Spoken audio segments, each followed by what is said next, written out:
Thank you again for attending this event. I think it's going to be very informative. We are going to have 4 panelists.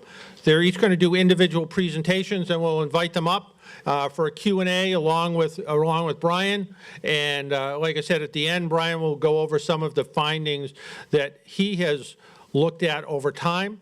AAA also recently, which when I'm not president of the New England Motor Press Association, I'm at the AAA full-time, and we just recently came out with a survey about how people are trusting autonomous vehicles. And it varied a little bit from what we've seen so far today, but what it's really shown is still people are not as trusting as you would think, and a lot of it has to do with what happened in the news, but a lot of it has to do with they're just not quite sure. And we looked at some of the ages as well that showed some differences. But I think this will be pretty informative. I want to invite Chris Carter up first. Again, Chris Carter is co-chair of Boston Mayor's Office of New Urban Mechanics. And I'm just going to have him explain everything, including why he likes to bag his own groceries. Chris, come on up. You know, I put a line in my bio about bagging my own groceries mostly to see if people read all the way through to the end. So I'm Chris Carter. I co-chair something called the Mayor's Office of New Urban Mechanics. We're an R&D lab embedded inside City Hall, so we work on challenges that people in Boston are facing, and it can be anything from dealing with education to public health, or in this case, mobility and transportation. What I'm going to talk about today is sort of the work that Boston has been doing over the last 2.5 years around, does this work? Yep. Cool. All right. On automation and autonomous vehicles. All right, the green button is a laser pointer. The big green button. There we go. All right. So I'm going to give you a little bit of context for Boston. Show of hands of who lives in Boston. All right. Who spends time driving in Boston? So you're fairly familiar with something like this. This is the seaport at about 5 o'clock, almost every single day. That's the Oakley Bridge there. For context, we're a growing city, right? Maybe 5 years ago, we were at 617,000. We're now at 640,000. We're on pace to be 700,000 by 2030. And what does that mean? Well, the roads aren't getting any bigger, right? We're not expanding the cross-section. That means we need to think about how we use those more efficiently. We're also a coastal city. If you were around this winter, this is what it looked like down on sort of Atlantic Avenue during one of those 4 blizzards that we had sort of consecutively through the month of February. So what does sea level rise mean for a city that is increasingly getting dense, has more people in it, and how do we think about how people get around, preferably not in inflatable boats, in the future? We're also a city that is facing a challenge that a lot of growing metropolises are right now, but a challenge with inequity, both racial disparities and income inequality. So Brookings did a study, this is from 2014, where you never want to land first, but Boston was the most inequitable city of any sort of large metro across the country, right? So the gap between our high wage earners and our low wage earners is pretty bad. Now, there's some sort of, maybe the silver lining here is that we've done maybe a little bit better job of preventing displacement of low income people, which then means that we actually have low income people in the city to compare to. But this is not a place we want to be. So if you think about those 3 things, about our roadway network not getting any larger, but more people coming, the inequality in the city of Boston, and the threat of climate change, that's why we started spending time thinking deeply about autonomous vehicles. So about 2 years ago, the city went through a comprehensive transportation planning process called Go Boston 2030. Anybody familiar with this? All right, a few people that I've talked to multiple times now about it. And what we came out of was a set of 3 principles that the public decided on. So we talked to almost 10,000 people throughout this 2-year engagement. And the 3 things that we heard was that people wanted their transportation system to be safer, they wanted it to be more reliable, and they wanted to have more access to jobs and opportunities across the city. So as we think about technologies layering into that, how do technologies actually help us achieve this goal? So we didn't start this by saying autonomous vehicles are really interesting, we should go out and do something with it. We started from the problem that we're hearing from people, which is principally sort of these 3 goals that we have in our transportation plan. The first is around safety. So Boston has a Vision Zero program, which is about eliminating traffic fatalities from our roadways by 2030. Last year, 14 people were killed in the city of Boston as a result of traffic fatalities, and about 5,400 plus were injured. The next is about reliability. If you live in some portions of the city, you are disadvantaged from accessing jobs and schools. So the average commute in Boston is about a half an hour for most people. If you live in Mattapan, a full quarter of those residents, it takes them over 60 minutes to get where they're going in the morning. That means that they are limited as to how far they can search for a job, or how far they can go for school, or what that means for schools for their kids, or childcare drop-off, all those things that sort of impact somebody's daily existence based on sort of this inequity and how we move people in and about the city. And speaking of inequity, so this is an example of what happens potentially when you let algorithms do all the work and you don't apply some human intel over it. So on this side, on the right side, this is Amazon when they rolled out same-day Prime service a couple years ago in the city of Boston. They said, we can deliver packages everywhere in the city, almost all the way up to Nashua, New Hampshire, in the same day, but we can't get to Roxbury. On this side, you can see median household income, right? And the darker the purple, the lower the income. It's a surprisingly similar shape between the two, right? This is Roxbury going into sort of Dorchester. And what happened with this is that, Amazon, they fixed it, right? They can now deliver to Roxbury. But it took community members, leaders from churches, the mayor, other politicians to stand up and say, please fix this, right? You have a mistake here. And it wasn't just in Boston, it was in other places around the city when they did this. So what's the role of government in making sure that we have equitable service as we think about new mobility options being autonomous, about sort of roaming the streets and picking up people in sort of a shared model? How do we ensure that everybody gets access to that?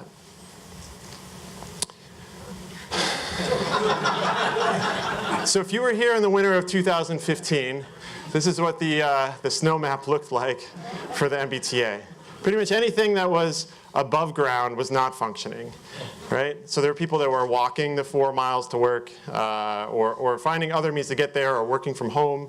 But what we know is that if we develop new technologies, we actually need it to work in a Boston climate, right? It has to be able to function here. It's great if it works in Chandler, Arizona, or Mountain View, California, but we really want to be able to serve residents year-round in the city of Boston. So as my grandmother used to say, if you're not at the table, you're on the menu. We learned this a little bit with Uber and Lyft coming into the city of Boston, right? We weren't acting fast enough, we weren't reaching out quick enough to understand how this transportation system or this sort of new mobility option was going to impact city streets and impact the lives of our residents. And now there's over 100,000 trips a day from those services in the city of Boston. So we figured we should probably get out ahead of this. We've got a little bit of a longer lead time with autonomous vehicles. They're not going to show up overnight. But we should be thinking now about how we form those relationships with companies that are doing the technology development, with regulators at the federal and state and other local municipalities, and then with our citizens, trying to understand, do they want this? How do they want it deployed? What kind of things are they hoping to learn about over the next few years as this evolves? So we put out an executive order in the fall of 2016, and one thing that I'll call out in this, which is always fun in a room full of people that are trying to sell cars, but we're talking about fleets of autonomous vehicles, electric and shared. And that shared line is critically important. If you go back to that first photo showing all the vehicles that are coming out of the seaport, a large portion of those are single occupancy trips.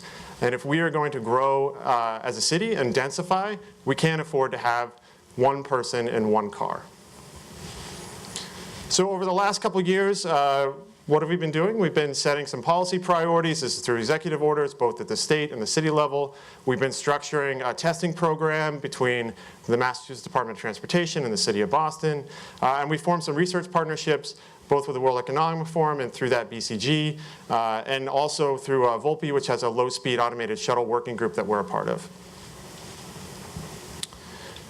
You're not supposed to be able to read any of these because they're government text, so you probably don't want to read them anyway. But we set up this structured program for testing in Boston that is a little bit unique compared to other places around the country right now. And it mimics something that we saw in Singapore. So if you think of a junior's driver's license, that's what we kind of did for AVs here, right? You can operate in a specific location at a specific time of day until you prove that you are able to take on a more complex challenge. So there's a MOU that's sort of a shared research approach that we've taken. So the city enters into that with a testing company and the state as well. And then we co-develop a testing plan. So right now, a lot of that testing is happening in the seaport, but it's a graduated approach. So as they sort of do more miles, as they take on new challenges, as they prove those out and report back their findings, they get to go on to new challenges, broader geographies, new use cases.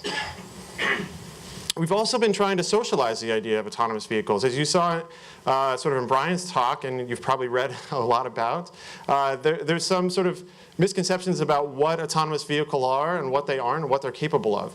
Last fall, we hosted an autonomous vehicle petting zoo and robot block party. We think it was the first in the country, maybe the world. On City Hall Plaza, we had about 6,000 people come through, get to talk to engineers who are in charge of these systems, also sort of play interesting games around the ethics that we should be embodying in AI and ask those kind of questions, and then also think about sort of the future of work as well, as they sort of went through a bunch of different demos on AVs and robotics. We've been doing some research with BCG and the World Economic Forum. This is just one sort of small snapshot of that. As part of that, we've done an agent-based model of the entire city. And we fueled that agent-based model with 2,400 responses from Boston residents about how they move through the city now. Right? So we asked them a series of questions, where they go, what type of trip, and how they do that, to inform that model. And then from that, sort of projected out, what does it look like in a future that is mostly autonomous, right? So about 80 to 90% autonomous. And what we see is that a third of the trips are then shifted off of predominantly sort of single occupancy vehicles and sorry, I go back here. And single occupancy vehicles and sort of personal vehicles, and shifted onto mobility as a service, right? So that sort of robo-taxi concept, people sort of adopt that at a pretty high rate. What we also notice is that transit stays about the same. So we have all these sort of projections from the city side of how we're going to be growing transit, but at least in this model, it stays about the same as where we were. One of the really interesting things that we found from the model was that although it means sort of fewer cars, it means more miles traveled, but the amount of space that we get back as a city is significant, right? So we're talking about a reclamation of parking space. We need about half the amount of parking that we do now if we move to that shared fleet model in the future. So what can we do with all that space? And that's on-street space, off-street space.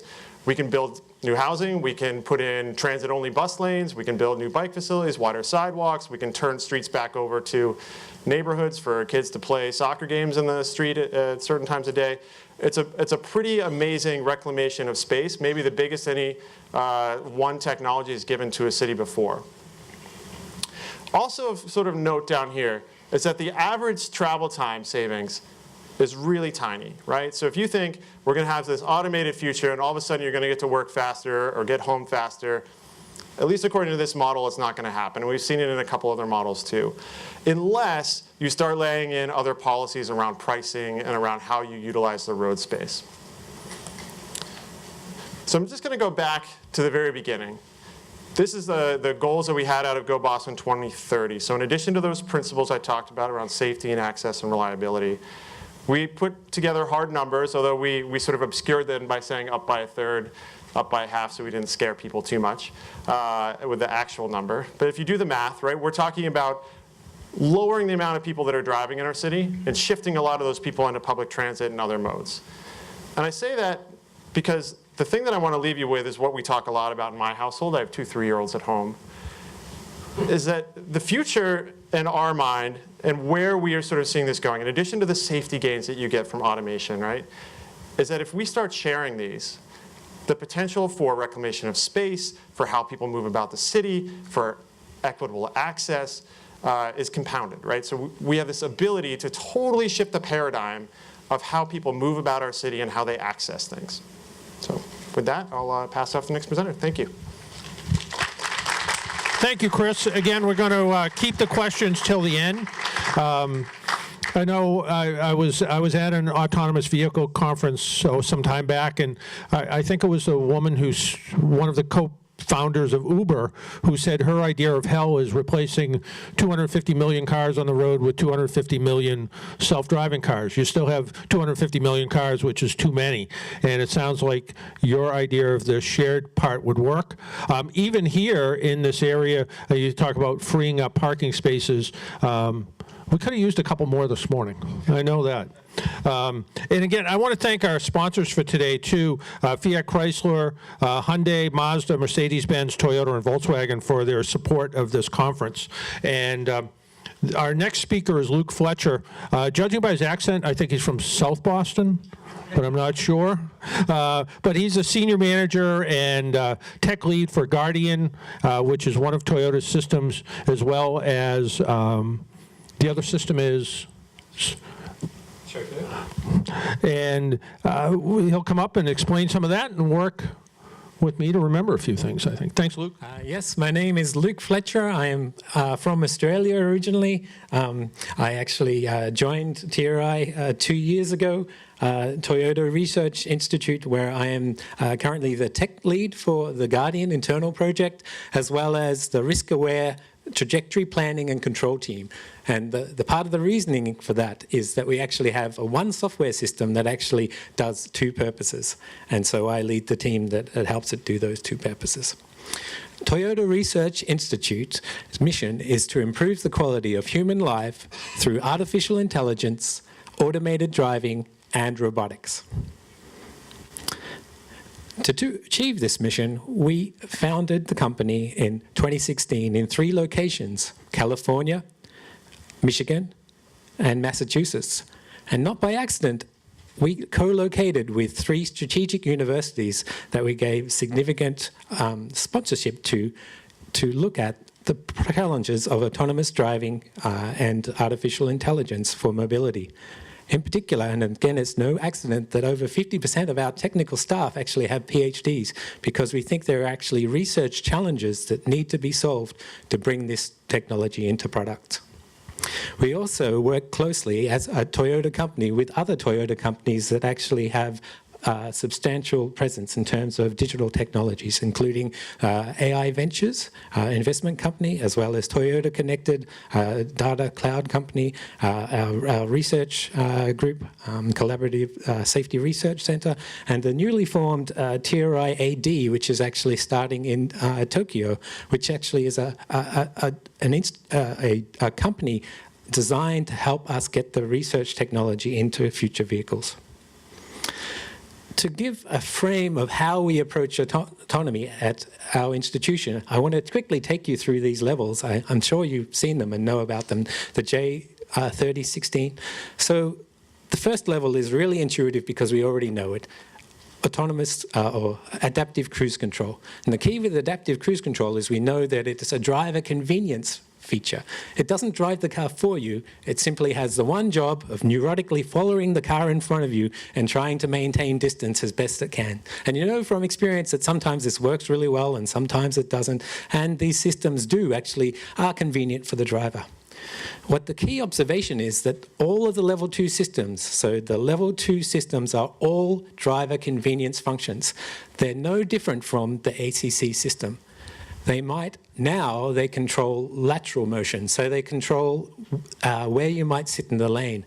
But the key observation is that they are driver convenience functions. So the driver's eyes need to be on the road. So that means you don't have any margin other than what you'd have with a manual system to look away, because the responsibility for encountering circumstances in the road scene is solely still the driver's responsibility. The level 3 systems, it's a big change, and for an engineer like me, it makes me nervous, because when we move into a level 3 system, the responsibility becomes the vehicle. So it's my job to actually now identify any threat in the scene and alert the driver. So I need to be able to understand the road scene holistically enough to detect anything unusual and then alert the driver. And there's 3 key steps. I need to be able to detect, I need to be able to alert, and then I need to be able to drive safely until the driver can resume control. And I need to understand when that is.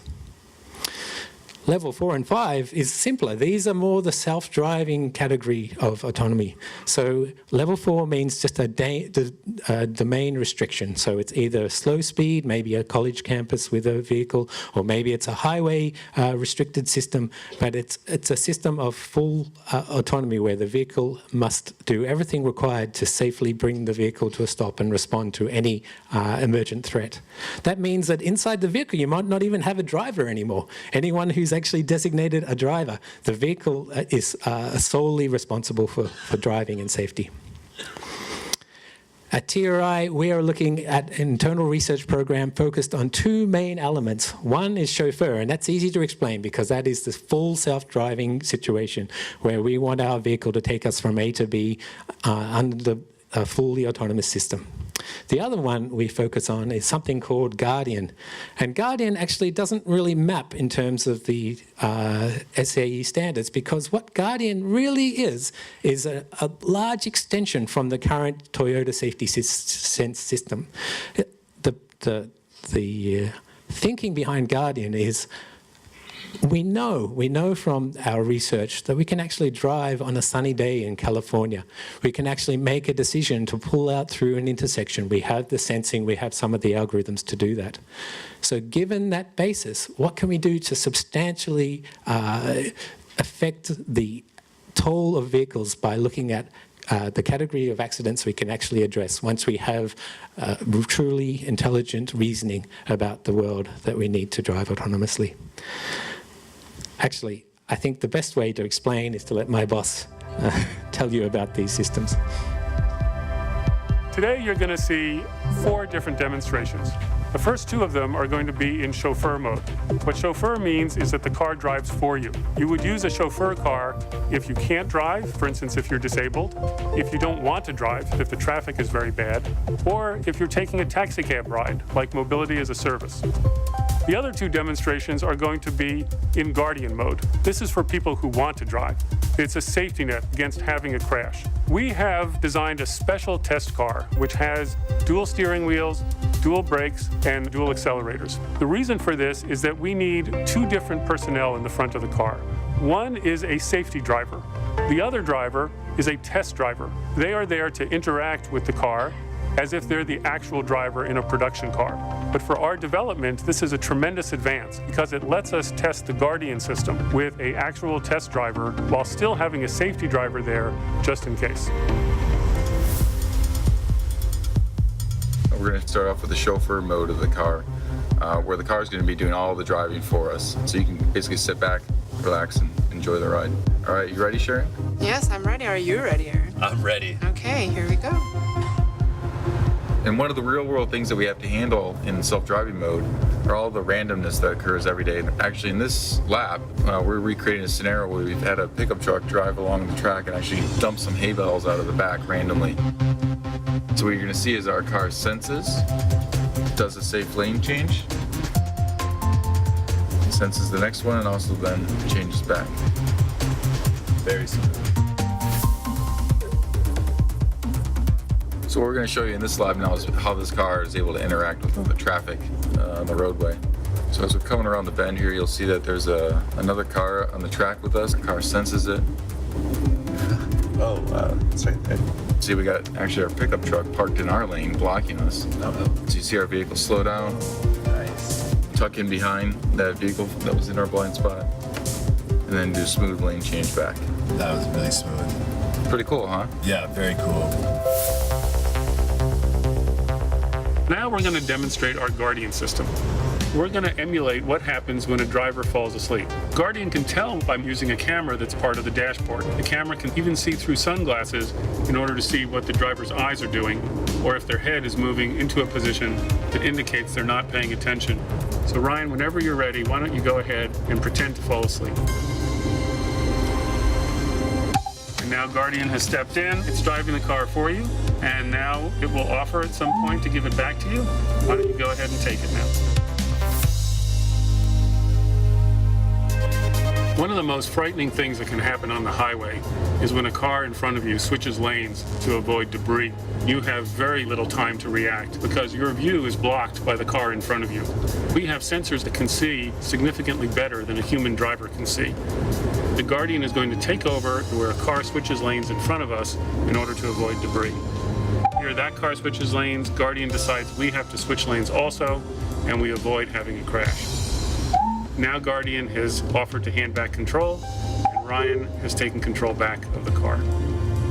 So today you've seen demonstrations of two basic technologies that the Toyota Research Institute is doing research on. This is all part of TRI's work to eventually build a car that can never be responsible for a crash, regardless of what the driver does.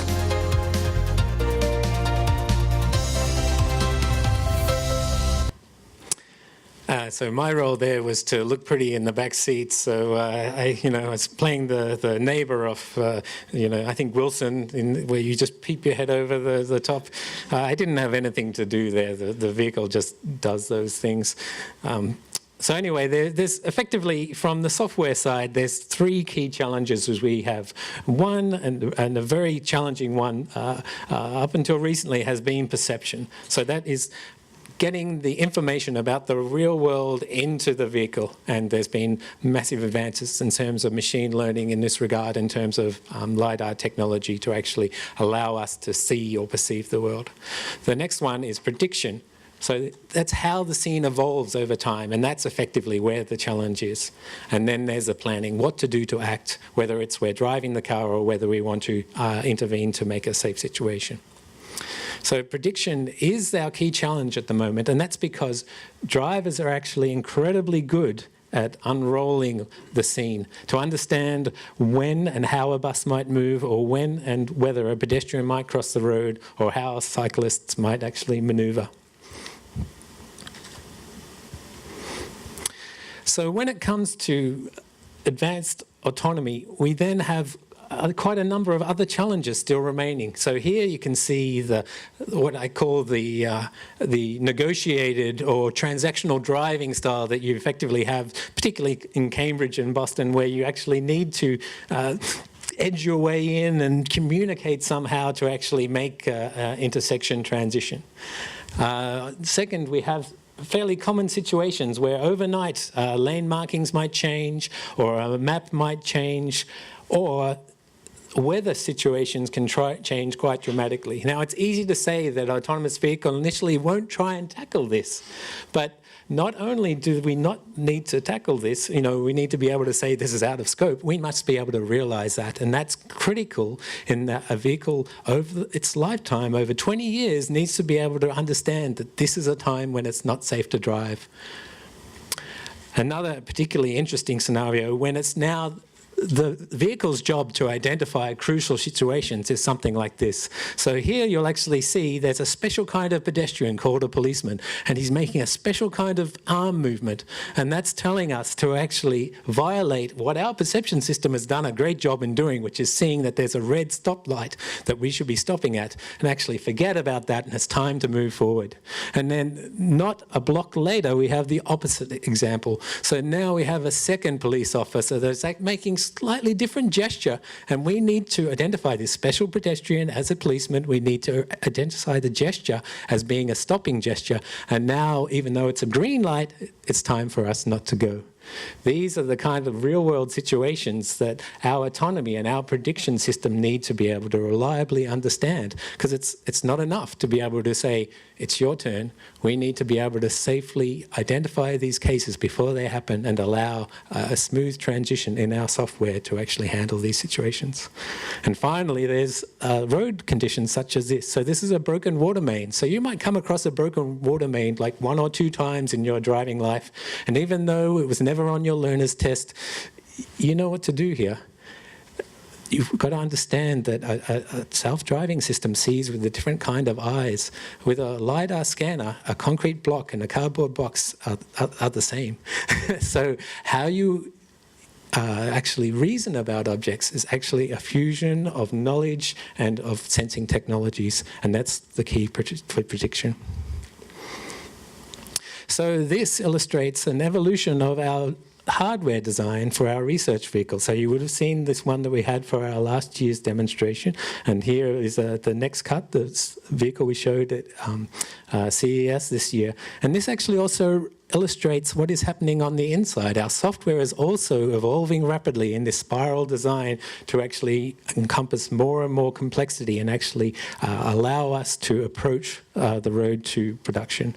In particular, this vehicle has over 200-meter range in terms of LiDAR sensing and 360-degree coverage. And this is where we get excited about what we can do for safety. If you think of the best driver in the world has two eyes pointing in one direction.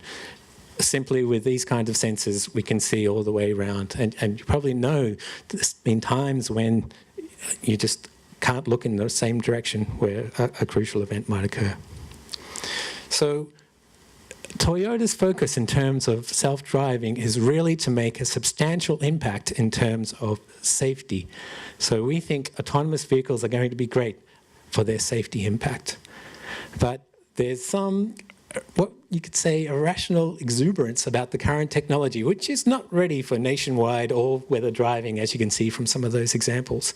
But through human factors and rigorous testing and validation, which we are doing in our internal programs to actually develop technology that can be safely brought to market. And this is through this revolution we have in terms of big data. So we do this with evidence from our fleet. We build confidence in simulation, in closed course testing, in driving miles where we observe. Then this is actually justifies whether we can actually produce technologies that are safe, and then we can offer them to Toyota to build into their vehicles. And this is why we are focusing on the safety impact. So I'm thinking every week, what have I done this week to help me save lives in vehicles? And that is something that is an urgency because of the toll on our roads. Thanks. Back when I was Mr. Full Speed Ahead, let's try to build these cars as fast as we can. I was driving a car that had advanced cruise control, had lane departure warning and correction. So I live south of Boston. I commute to Providence, Rhode Island just about every day. Speed limit is 65 to 50 miles an hour, depending. On most busy traffic mornings, it can go down as low as 40 miles an hour down to a stop. And I decided that let's see how good this smart technology is. So I set the cruise control at 125 miles an hour because that's as fast as it would go when I hit the button. And I was on Route 95, and the traffic on Route 95 was about 60 miles an hour, and it was keeping great pace with the car in front of me. I wanted to get off a couple exits early to see how the car would react in city traffic. Put my turn signal on. The person in front of me put their turn signal on. We both got off the ramp together. Car in front of me came to a stop at a stoplight. So did my car. We stopped for a few seconds. The light turned green. Car in front of me went. My car went. Everything was good. It was still following the typical traffic pattern, which was probably 20 or 25 miles an hour. Came to a second stoplight. Car in front of me stopped. The car I was driving came to a stop. Stopped for a few seconds. Car started back up. We started back up together. Did the same thing. Came to the third traffic light, the third red light. The car in front of me went through the red light. Well, so didn't the car I was driving, or it wanted to. And you remember what I had the cruise control set at? Yeah, it became exciting at that point because it wanted to go full acceleration. And again, some of the technology sounds great, but again, it has to be adaptable to our own driving style. And some of the things we look at, and there's some great technology out there. There certainly is. And up next is Sanford Russell. He's the Senior Director of Autonomous Driving Ecosystems with NVIDIA of North America. And they do an awful lot in the space. The name 15 years ago maybe didn't even exist, but your name seems to be everywhere these days. So I'd like to invite you up and tell our audience what you do. Hi. Yeah, so I joined NVIDIA about 20 years ago, and people couldn't say it. Never mind, remember it. Did I say it right? NVIDIA, yes, yes, it's kind of slurred, NVIDIA. You say it quickly. Yeah, when I joined 20 years ago, we were making, our goal is to make a graphics processing unit, mainly for gamers. And we have evolved dramatically since then, once we realized we're really building this massively powerful parallel computer. And we've been able to use it in a whole bunch of different areas. So I'm going to talk about one of these that kind of links back with what Luke was talking, actually. It's kind of another, the corollary to what he's doing. Our view, like many, is that all vehicles will be autonomous, and people talk about cars an awful lot. That's just one aspect of transportation, whether it's the buses or shuttles or single person or multi-person, as well as agricultural equipment, trucking equipment. I'm not showing ships and trains up there. We're involved in all of that. We're involved in over 370 different autonomous vehicle programs and research projects around the world. All right, and so we have an incredible reach and touch, and that ranges from China, working with companies like Baidu, all the way across we work with Toyota, we work all the way across into Europe. So we have a very, very deep relationship with lots of different companies out there, as well as research.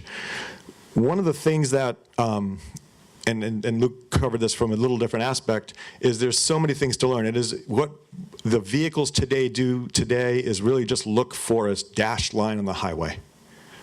It's not really, it's like slug intelligence when you think about it. It's like the dash line's like salt. It just tries to keep the car off the salt, right? And what we're talking about is something much, much more complex, right? It's a very complex world out there, whether it's the policeman in the middle, the road lane, the road and the snow on the left, or on the right, where a bus stops and the sign comes out. You know, we have to look for the bus, we have to look for the sign coming out, we have to look for the child, right? We're looking for all these different signals. Now, we believe the only way to solve that is to use artificial intelligence, whether it's called deep learning or machine learning, but AI is fundamentally the way that you can use a tremendous amount of data to train what's called a neural network to then recognize this world we're in. And that's kind of one of the big breakthroughs that allowed autonomy to kick off. That's one aspect. The second aspect is it takes tremendous amounts of compute power to run these neural nets in time to make the correct decision. So this is what it looks like to a neural net, what basically is looking for people in cars. And so the whole project is to find the car, find the person, put a bounding box around them. There's another whole aspect of the project, which is people have to go and take a picture that comes from the car, and they have to draw the box around the person so you can train a neural network. NVIDIA has 1,500 people doing nothing but that, creating a database that we can then train a neural network to see the person and see the car. Now that's step one. The next thing is, I need to know where what's called the free space is. Where can I actually drive the car? Where is it safe? Now that I know that a person's there and a car's there, where can I put the car? Right? Vehicles today don't do this. Right? But that's the next step. That, you know, I can see that there's a car on the side of the road. I'm going to move to the left to make sure I don't hit that vehicle, because I can understand that's not free space. Right? And so these kind of perceptions and segmentations, these are you can see the person walking across, so we know that, okay, that is not a safe place to put the vehicle, right? Now, within the autonomous vehicle, it is not a single neural network. It's many. And they're doing all these different things. From the left, you've got perception, you've got free space, you have distance, you're dealing with weather.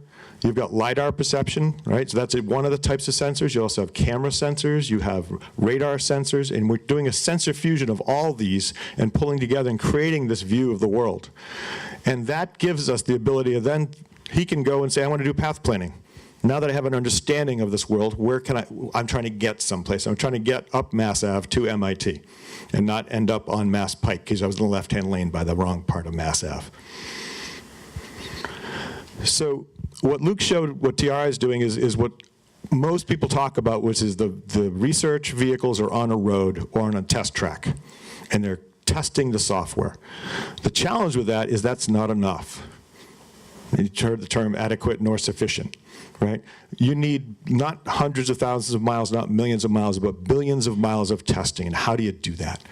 Right? And that's really what when I'm going to talk about, is what we're working on, in addition to everything else we're doing.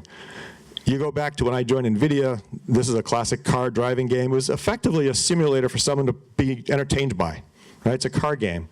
Well, that has evolved, obviously. At the same time as our ability to render a synthetic environment to make it look absolutely real.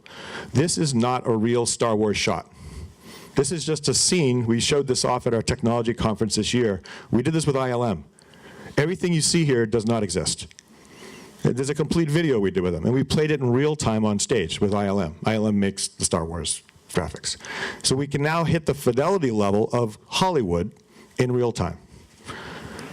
So that allows us to do things like these games where now this starts looking real. You have all sorts of lights and reflections from the sun. You've got cars running around. Children are playing this game today. Right? So how do we take all these different technologies and use this to help solve the autonomous driving problem? Right? Well, you do it through simulation. So the first thing is we have to take, and the left here is a supercomputer from us. It's an AI supercomputer called DGX2. And we can create that world in real time at what's called 30 frames per second. So every second we're creating 30 shots of what that outside world looks like from a model, from a computer model. But we have to do it not just from one sensor. We have to do all the sensors. Right? So if you have multiple cameras, we have to generate each of those cameras. So that's the beginning. If you think of that, it's like that's generating the synthetic world. But then I have to run it somewhere. And this is really where our technology, we're thinking through how do we solve this just huge problem. So this next server actually has in it what's called our Pegasus system, our Drive Pegasus. This is our level 4, level 5 autonomous computer. So we have the autonomous computer inside the next system. We have our complete software stack, and people will be able to load in their software as well. And we can now take the generated information from the first server and run it on the second server. Right, so now we're having a synthetic vehicle practicing, but we don't have to run the car at 60 miles an hour. We can do 6,000 miles per hour. The goal is to, at night, run hundreds of thousands of miles of testing a new software build. As a software engineer create a new build, you want to test that rigorously. And you want to have all the different scenarios you can possibly come up with testing. And every time you see something new in the world, you can put it in the simulator and run it at night.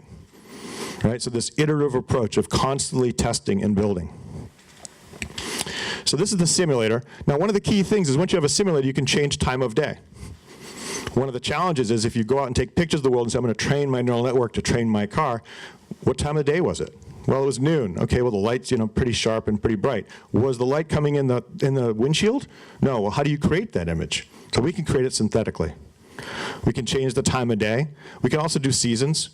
Right? There's some things on our website you can see where we've taken scenes like this that are real pictures and removed all the leaves from the trees. It's now fall. And then we added snow with the correct reflection. So it looks like a snow scene. So we can take a single image and go seasonal as well as time of day. Now we can run all that in simulation. Well, the next thing is when you're a car designer, you're trying to figure out where's the proper place to put my sensors, as well as I want to run different scenarios, but I want to have the sensors in different places of the car. So you can see on the right-hand side is the user environment to change the sensor. On the left-hand side is actually what's being generated. So what's happening is the simulator that's on the left-hand side is getting information from the car vehicle, and it's full loop. Everything that happens in the car goes back to the simulator, renders it correctly. All right, now we've got a simulator, and we've got the system being tested. On the right here, you've actually got the software stack running. All synthetic. The left-hand side is being rendered, and the right-hand side is running my autonomous vehicle software stack. So if I've got some new software, I want to test it, I can put it into the AI supercomputer, come in the next day, and it'll tell me how well I did. Right, so I'm testing not hundreds of thousands of miles, but I'm trying to get to that billions of miles of validity and certification that I've got a great solution. And then the next thing, obviously, is how do I change that?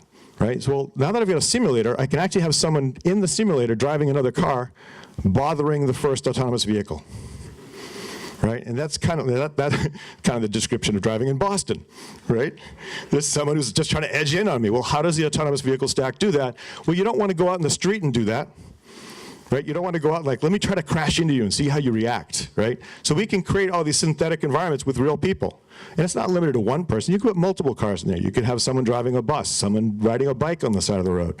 So we can create all of these environments, then hand them back to the people who want to go test on the road. And so we've got two parallel systems that are doing as much testing as possible.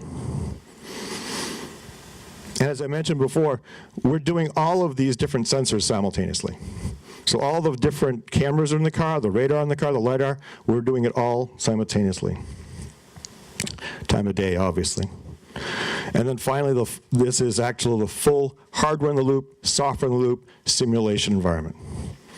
So this is just one of the projects at NVIDIA that's working on this autonomous driving solution. We also have a team that's working on inside the cabin. Brian was talking about earlier about driver distraction. We have a team that's working on gaze estimation, where are you looking, pose estimation, where you're pulling your arm, natural language processing, you're talking to your car, lip reading, because you probably have the radio on, the windows are down, people can't, barely hear you. We have to take all of that in. If you think about it, the problem is going to be someone says, I want a coffee over there. The car needs to understand that. Right? The car over there, I want to see where I looked, I want to see my arm went out, I have to then marry back into the car the map of the outside world and say, that's a Dunkin' Donuts. I got to get over to the Dunkin' Donuts. Right? So there's a team that does that. There's another team that does augmented reality, meaning how do I communicate to the people in the car what the car's doing?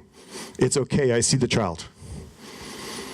It's okay, I see the car slowing down ahead of me. So that communication feedback loop, there's a whole other team in NVIDIA on. So we're thinking of this problem from one end all the way to the final end. And this is what the industry is doing. Everybody's trying to solve different pieces of it. At NVIDIA, we believe we should really understand and build every piece of that to make better products for our customers. So that's, if you will, that's our objective. Thank you very much. But up next is Peter. Is it Secor? Close enough. Close enough. No, it's not. But he's Vice President of Product Marketing and Business Development for Humanix Corporation, a local company. And Peter, thank you, and thank you for joining us. And there you go, and you can use this if you like. Okay. Thank you for having me. The green is a deadly laser beam, so don't use that button. Great. Sanford, great presentation. Luke as well, you guys, really fascinating stuff. I think I wanted to put a little bit of a spotlight on you guys because there's just some amazing technology and innovation going on in the smart city, autonomous vehicle, driverless car industry mobility. So that was kind of a good segue for me. The name of my company is Humanix, and we are appropriately an MIT-based startup just based a couple blocks over in Kendall Square. We were founded by an MIT professor, David Mendel, and we are pioneering what we call a micro-location system that's got a pretty broad range of applications. It's basically an IoT sensor, and I'll talk more about it in a minute. We closed our Series A in September, $18 million, and we had a lot of, it was interesting, as we went through the fundraising process for our Series A, we had interest from a lot of strategic investors, a lot of different VC firms, but we got the most resonance actually from mobility-focused companies. So for example, Fontanalis Partners, which is Bill Ford, the executive chairman of Ford Motor Company's venture capital firm. He was our lead investor, and we have insurance companies, Lockheed Martin, and some others. So we hired, after that Series A was closed, a whole cadre of radar and radio frequency experts from MIT and Draper Labs all around the area. And we began to train our strategic focus on this mobility opportunity. And the thesis is basically as Sanford mentioned, for a driverless car or even a level 3 or level 4 autonomous vehicle to really be safe and successful, especially in urban environments, you're going to have a lot of sensors. And those sensors have to be intelligently fused and managed, and that's where NVIDIA comes in. But there are certain challenging environments where the sensors that are kind of all the hype today are not likely to be the complete and sole solution. So that's what I'm going to talk about today. So the first environment, being Boston-based, that we began to think and take a hard look at is snow. So you can put, if you've ever seen the Waymo LiDAR camera on top of the roof of the car, it's got, I think it's the world's coolest windshield wiper. So it's able to, even in a snowy environment, and rainy environment, to do a pretty good job of, wiping the dust and the bird poop off of the LiDAR sensor. But ultimately, when you take that into account and other cameras and sensors around the car, if it's snowing hard and you've got salty spray splashing up, flying past the windshield, it's not going to work, right? So in those unique environments, you're going to have to fall back on other sensors. So if you begin to kind of go through the stack of sensors in these really challenging environments, they will all, for the most part, succeed in localizing the car, but the confidence interval begins to get questionable. So our whole thesis is, for those really challenging environments and use cases, you need actually a fixed infrastructure, or think of it like a local GPS system. So this is just a rendering of our product. There are low-cost beacons that would be installed on the sides of buildings or on streetlights, and then on the car is an active sensor, also very low cost, that can communicate actively to these beacons, and using trilateration, it's able to determine 3D position to within centimeters. And that's kind of the heart of our technology. This is the Longfellow Bridge just down the street. It's about 500 meters long. So we're able to, with a sensor about this size, all the way at the end of that bridge, detect the movement of even 2 centimeters, up or down, left or right. So with that kind of precision, you can imagine in a crowded, busy urban canyon with, taxis flying around, you've got pedestrians in the street. That's the kind of precision that you need for these cars to bring the confidence interval after the sensor fusion up to a level where it's something that we're all going to feel comfortable with. So we, last year, started working with some urban authorities and municipalities, including the Department of Transportation in New York. We installed about 25 of our beacons along a 10-block stretch of 6th Avenue in downtown Manhattan, which is definitely an urban canyon.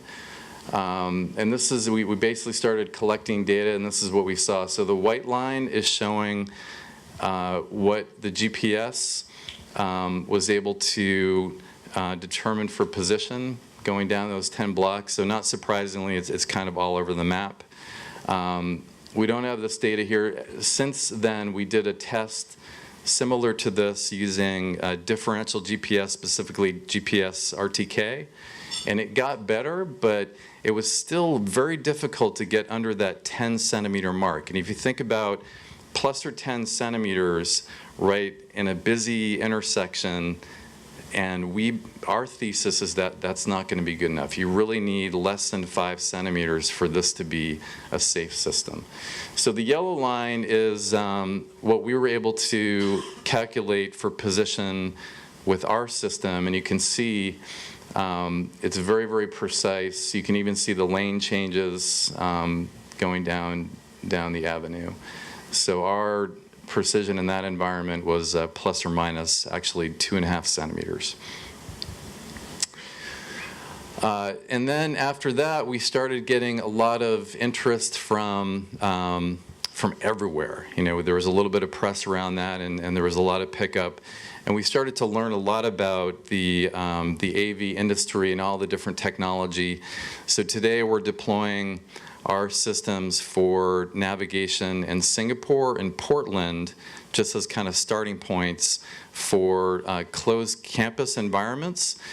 And it was interesting for us because we discovered that to use LiDAR, radar, and all those sensors, and you've got to have an HD map, and that HD map, like was discussed before, it's got to be updated, at least once a day, maybe more frequently, depending on the environment.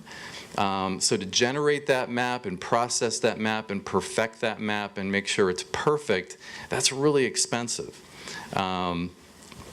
And to, at least even today, outfit the cars with the full sensor suite is still relatively expensive. So for these closed campus environments, actually a very simple, elegant, and very, very safe method for localization is just using the beacon technology that we're taking to market. So we're seeing a lot of traction in closed campus environments. So another interesting quandary with existing sensor suites is in GPS-denied areas where the cameras are not able to identify a lot of natural feature distinguishment. That's where you've got little gyroscopes or IMUs that are able to track position for 2 or 3 or maybe 30 seconds down into the tunnel, but then after that it loses position. So in those GPS denied kind of natural featureless environments, this kind of fixed V to X solution is something that seems to make a lot of sense.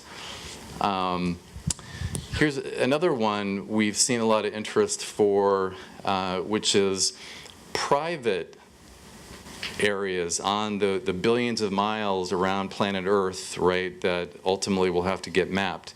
So if it's a private parking lot, parking garage, it's not likely that Google or TomTom or HERE is going to put a lot of investment into mapping and creating the HD maps and maintaining those maps for those sort of off-track environments. So for those situations, again, it probably makes sense to have more of a fixed beacon localization technology. So a lot of interest in these environments.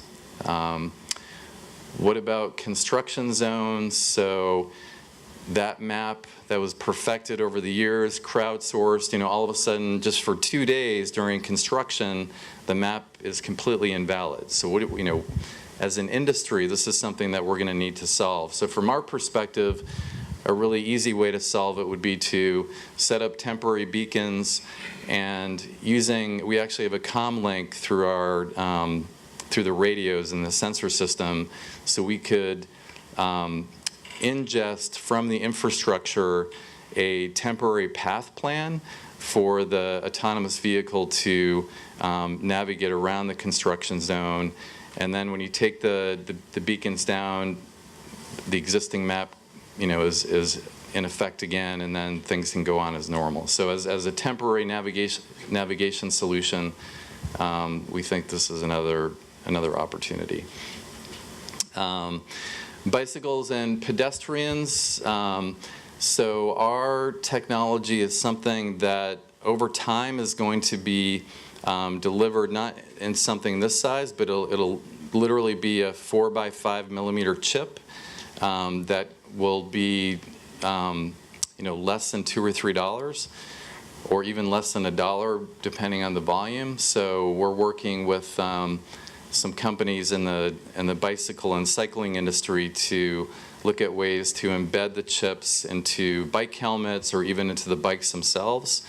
So when these bikes are in these urban canyons or where the fixed navigation system is located, then the system knows exactly where the cyclists are, what their trajectory is, and then using DSRC, they'll be able to communicate to the cars. Even if the car is around the corner and there's no line of sight between the car and the cyclist, we'd still be able to avoid a collision, and so there's a lot of interesting development that we're putting on there. So that's basically it. We just wanted to kind of give you the local flavor of a MIT-based startup here in Boston. Thank you very much. Brian, I think it maybe was you 8 years ago that said the best thing that could happen to an autonomous vehicle was it could be involved in a fatality. Was that you? It was the best. Was that, well, Pretty vocal it's going to happen. and we've had that happen. And what, 8 years later, what are your thoughts? It's a certainty it was going to happen. It's a certainty it's going to happen again, not once, not twice, dozens and dozens of times. And I think that the policy and media fury in different ways, shapes, and forms has been largely scattered, predictable. No one was planning. Let's move to Arizona. I in the news was quite critiqueful of the local government releasing a video of someone dying at the hands of a vehicle bumper. Not something that should have happened. This is an NTSB investigation at that point. State authorities, much like a plane crash, need to get out of the way at that point. But the plans for that haven't been laid. We see some uproar just in Pennsylvania right now about the state moving in one direction and the mayor of Pittsburgh not so happy with that. So we need policy here. I'm not saying that we need strong policy that can't be changed, but we need policy help. We need it more than we did 8 years ago. And if we don't get it in 6 months, we're going to need even more. 50 states moving in 50 directions is not helpful to the long-term viability of the technology. And one of the other questions that always seems to spin around in my head, and maybe that indication there's nothing in my head, is with autonomous vehicles, how do we handle vehicle bullying? With the exception of the law of physics, and anyone feel free to take this, but you're driving down the road, you see an autonomous vehicle, and you go, screw it, I'm going to pull out in front of it because I know it's going to stop. Is there, anybody want to take a shot at that? I laugh every day I drive down Mass Avenue, Main Street to work. You're not going to create a vehicle that's going to bully its way across the crosswalk between the two T-stops. And traffic many mornings will back up to Central Square and then keep going to Harvard Square because we as pedestrians will continue to walk. Yep. Anybody else have a thought? Luke or any? So there's actually a startup spun out of MIT that is working on behavioral psychology, right? Because the vehicle that we perceive is interesting, but the person in it is actually the point, right? So there's a person driving the vehicle, and so they're working on trying to understand what vehicles will do with the person, given the surroundings. And so there's a couple companies that are actually startups working on effectively the behavioral psychology of the vehicle because there's a person in it. And I think they've only been around a couple years, so they're early, but I think it's really promising. They're not thinking of it as an inert object; they're thinking of it as a human in a vehicle, and so that will fold into the autonomous driving space. And I guess that brings up the part of and people have asked this question for ages, a self-driving vehicle, there's a bus full of nuns and a bus full of kittens, and, the only choice is that one or the other, or does the vehicle sort of run into a pole? How does that process get handled? Anybody? I think. Or am I just nuts? I don't know. A society question, right? As engineers, we endeavor to understand the world we're driving in, but when it comes to how these things should be decided, I think this is a question for all the society. First of all, and John Paul, it's a good question. It's years away. It's not tomorrow. The complexities of driving path planning alone are immense still. But in some sense, that's why policy is so partly part of the discussion, because we have to deal with some of the big societal ethical pieces for robots to rule the road. And we're not in our infancy of policy to do that here in the U.S. I do think there's going to be movement in foreign countries much faster than we're going to see here. Well, I've asked a couple of questions. How about from the audience here? You can come up or chase you down, whatever you want to. I guess I have to run microphones? I was going to add one thing to that. Okay. I think some of that depends on the value statements that a government is going to make or a policy Yeah. professional is going to make. You know, the way we have constructed cities over at least the last 60, 70 years is very auto-centric, right? We've started pivoting away from that for the last 15 years. But a lot of the rules that are in place, those technical rules that are maybe being embedded into vehicle learning right now, are that auto-centric component. So there needs to be sort of a push about what are those hidden value statements that pedestrians are sort of embedding in themselves, as cyclists are sort of making things like Idaho stop rules that maybe we need to be infusing into the learning of vehicles too. And what sort of, from a policy perspective, how do we make sure that those actually get infused into that? And we don't just sort of rely on the auto-centric policies that we've had for the last 80 years. Is your microphone dead, by the way? No, that's work. I think a good example of that, and my colleague Bruce Miller brings it up all the time. In Seattle, you don't dare to jaywalk.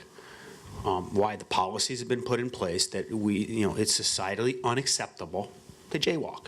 Would make the transport problem a whole lot simpler in Boston, in some sense. Much simpler to penalize the jaywalker than work on technology to detect jaywalking and stop the car. If that's a city you want to live in where we aren't valuing the pedestrian and we're valuing a vehicle. Okay, let's go bounce around and ask some questions here. Let's start with you, Eric. Thanks, John. If you were to try to envision a car, let's go an adequate number of years out so that the full, level 5 autonomous option set is available, compared to a base car, if one's still available at that time, how much cost are we talking about? Lots. There's no one knows. Yeah, so first of all, nobody knows the price, right? Because the technology, we've gone from a development system that had 3 trillion operations per second to our next one that we're about to release is 320 trillion operations per second in compute power. So obviously there's a cost there. That's just one factor. The second factor is there's a lot of different business models out there. The business model for, let's say, an Uber Lyft, where they're constantly in flight, is a different business model than a personally owned car which sits in a parking lot by itself and doesn't move. And so our expectations are that systems that are designed for transporting people, whether it's a for hire or a bus, those are going to be the first ones out because they can take that cost and then spread it across a huge population every day. And so that will happen first. The car you buy that has complete autonomy is in the near future likely to be more expensive than the lowest cost car. That's just economics. But as we see in the technology, that comes down quickly as adoption goes up. Well, and I think as the systems that get combined together, and LiDAR, which no production car has, is what, anywhere from $20,000 to $90,000? Those are research. You have to almost think of the things that are out there to research. There's more MIT spinoffs doing LiDAR, semiconductor LiDAR, and those prices are expected to drop dramatically.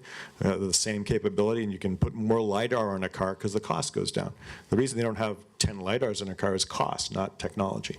And so as that technology folds in, again, prices start to plummet down and then it becomes widespread.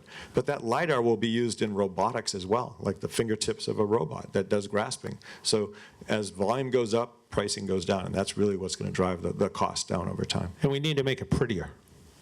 The LiDAR units are not pretty. They're coffee cans today, Yeah. yes.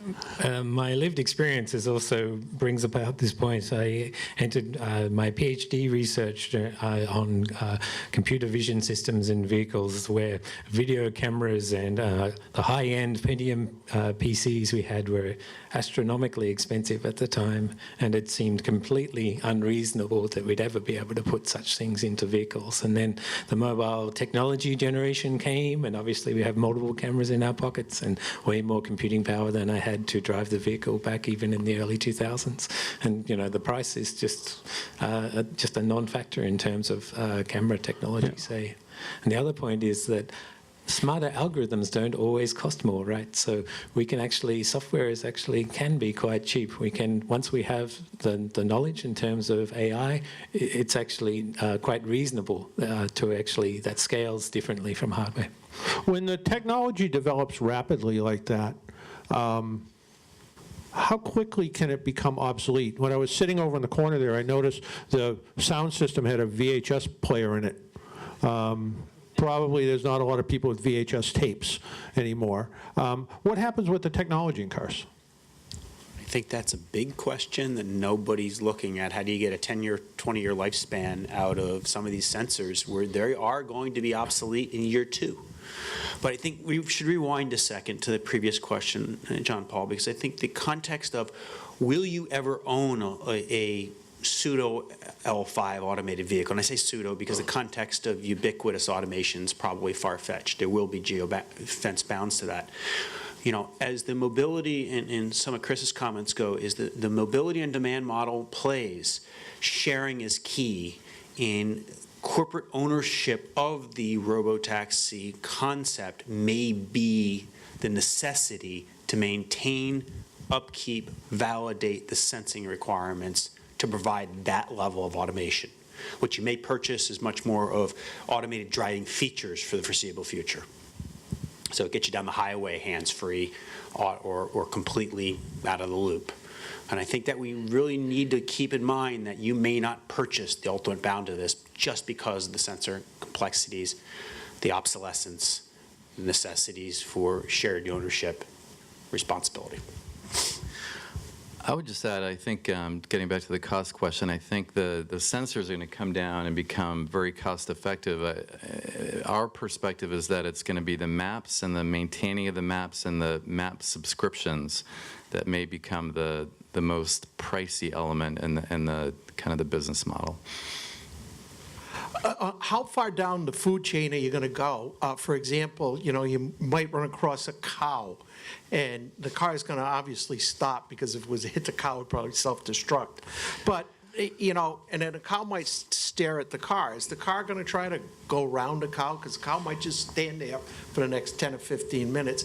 Then you get the other situation way down the bottom of the food chain where you get a squirrel that kind of runs back and forth, can't decide what it's going to do. What's going to happen in those cases? Or is it, well, it's over a certain size, we'll worry about it. It's below a certain size, who cares? Because there's another possum on the road, you know, just laying there squished. There's probably a headline in there for you somewhere. You know, one of the early learnings from Nutonomy being on the roads in Boston, and they'd been on the roads in Singapore for about a year and a half at that point, but they didn't have seagulls in Singapore.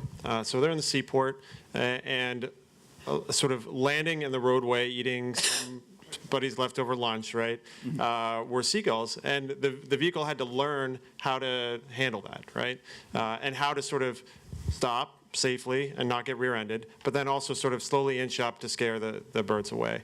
They sort of cite that as, you know, in the first few months of testing in Boston as one of the things that they had not anticipated, but was a very clear learning, and now they've sort of built that into their software stack that's here and in Singapore and a couple other places as well. So I think over time, it maybe points to the need to sort of share across manufacturers that learning, the mapping and all those things, and figuring out how we sort of learn these cases together.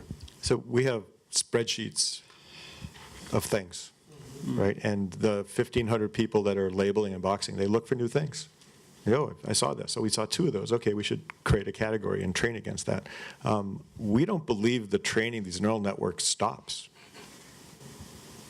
It's not like your car radio software where it's like, okay, I push this button and it goes to the right station and that's done. It's an ever-evolving thing. They can always get better.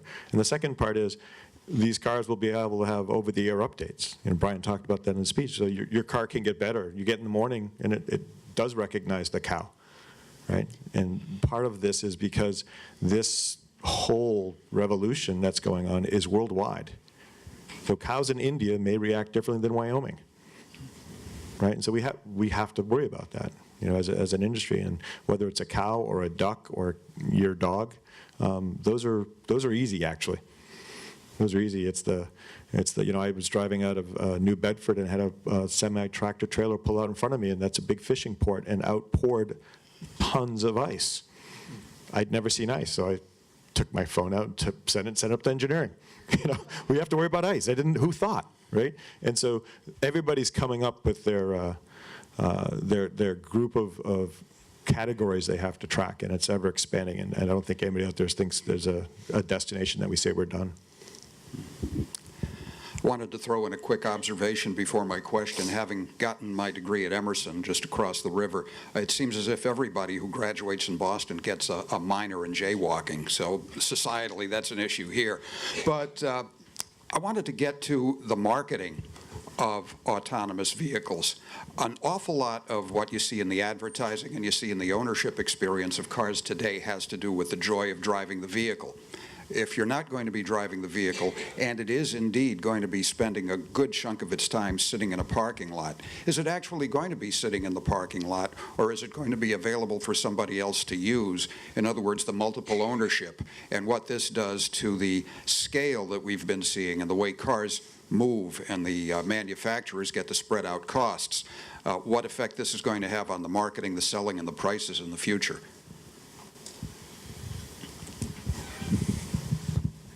Some of that's already happening now, right? Getaround, which is a car-sharing company that allows you to take your own personal vehicle and share it. So I would assume that those business models exist in the future, and maybe it eats into profit margins, but then at the same time, there's going to be more miles on that vehicle, so it turns over faster, and there's sort of new needs for sort of fleet management and those type of things. I think from the city's perspective, we certainly hope that's the case. You know, maybe it's that Uber and Lyft are running robo-taxis around, but maybe it's that the Burt Street Neighborhood Association buys 3 cars and we share them among 30 houses, and it's a closed network. Who's to say that one is better than the other, as long as we're maybe more efficiently using the roadway network? Have the surveys shown, I'm sorry, go ahead, Paul. You could actually call for the car that's sitting there if you're part of that association, I would imagine, if it will drive itself to you. Yeah, there's a whole bunch of policy questions in there about how we price our roadways at some point, right? And particularly, you know, the quote-unquote zombie miles that maybe have a negative impact. Nobody in the vehicle where that vehicle is traveling to you, a dead-headed trip. Should that be priced differently than a vehicle that has 5 people in it and is actually providing a service? And it's probably the wrong group here, but, you know, the people in this room generally love cars. And I don't know how much they'd love to share their car. And when I'm talking to a group of especially auto enthusiasts, one of the questions I always ask is your car something you really care about, or is it an appliance? And then I ask how many people have a name for their car. And it's amazing how many people name their vehicles because they like them so much. And nobody ever names their refrigerator or their washing machine. And the difference between a car and an appliance, especially if you're spending time in it, have your survey shown what percentage of the public really would want to share a car? I think you even look at Uber and Lyft today. I mean, look at the percentage of individual versus shared trips. Now, there's significant financial incentive for shared trips. How many people in the room often just take the straight up Uber solo trip? You know, a lot of people are going to raise their hands here. Why? Because we value our privacy time in that car. You get the driver out, that'd be awesome too. Craig wants a black wall between the two. I mean, Next time you get an Uber, bring a piece of construction paper, a large one, and you. to Brian's point, you know, there's a price incentive, right, to do Lyft Line or Uber Pool now, right, and they sort of cite demographics that are more likely to use that. Is there a role for government in helping sort of set that price structure so that, you know, the externalities that are occurring now by your single occupancy trip are actually priced into that decision? I think it's a good question for the city is, can you work with an Uber and a Lyft to differentially tax mobility? If you're going to get in a car by yourself, you're going to pay more for it. What's the price point look like where you can literally get more of the shared economy you're looking for? Now, the benefits and costs are, we all know that Lyft and Uber are differentially impacting the T. And that's likely to continue. So even if you push shared mileage, you know, what's the price point have to look like where you still value steel on steel transport, which is the more efficient way of moving people around the city appropriately? I can't answer a lot of those questions because, well, I'm not allowed to say things that I would say personally as a city official. But there's a good question in there too that is like, how do we value the roadway space? Because if we're talking about moving people on transit as an efficient method, the bus is a really good way to do that. But nobody likes to take the bus because your privacy is definitely not existent and it's slow. It gets stuck in traffic. And the reason we can't put in more bus lanes and bus express lanes is because people want to store their vehicle somewhere when they're not using it. So can we remove all that parking space and turn that into a transit lane and move people really fast and maybe a shared service? Maybe it's not the bus that you envision today. But so that's definitely linked, the sort of roadway usage, the cost associated with it, and how people make their transportation decisions. So I work from home. I'm just surprised that in 12 years you only predict that 5% more will happen. And I love driving, but I worked from home in Boston. I certainly did not miss commuting. So I guess my question for you, Chris, and anyone there is, how do we drive less? I think some of the things you were mentioning there with fees, but if not that, you're talking also about vehicle miles increasing. So how do we drive less, but encourage people to not drive? I think the working economy, by not having to go into an office, should go up tremendously. That's how I see it. I don't disagree with you, although if you look at sort of telecommuting numbers over the last 2 decades, people were predicting that everybody's going to work from home in like 1995, and it hasn't really materialized. But I think land use is a huge component here, right? Presumably you work from home because there are things that you can walk to also around you, as opposed to maybe being isolated somewhere in a suburban community where the nearest coffee shop is 4 miles away and then you have to drive to it. So how we think about constructing livable, walkable neighborhoods is a big part of how we envision, so certainly an urban future around autonomy. I think it's different depending if you're in a suburban community or a rural community and how those business models develop and how people maybe drive less or more. But certainly in an urban context, land use is a huge component of that. And I think it's important to note, it's not like the business model in Boston is going to be the same as the business model in New York City or Worcester, or quite frankly, the middle of the Midwest, where the only way to provide mobility services may be groups of individuals coming together to invest in it, because large corporations aren't going to want to prioritize small markets. So there's a lot of open questions here that the evolution of this technology is going to occur, and we're going to solve them. So just wanted to say that the auto enthusiasts should take heart. We're actually also, there's a lot of country miles to drive, and also we are also looking at working with such groups as Toyota Racing Division. The AI and autonomy actually has some surprising effects we can do by better understanding and controlling the vehicle. So we actually want to make the driving experience actually better and more pleasant, even in those times, more performance.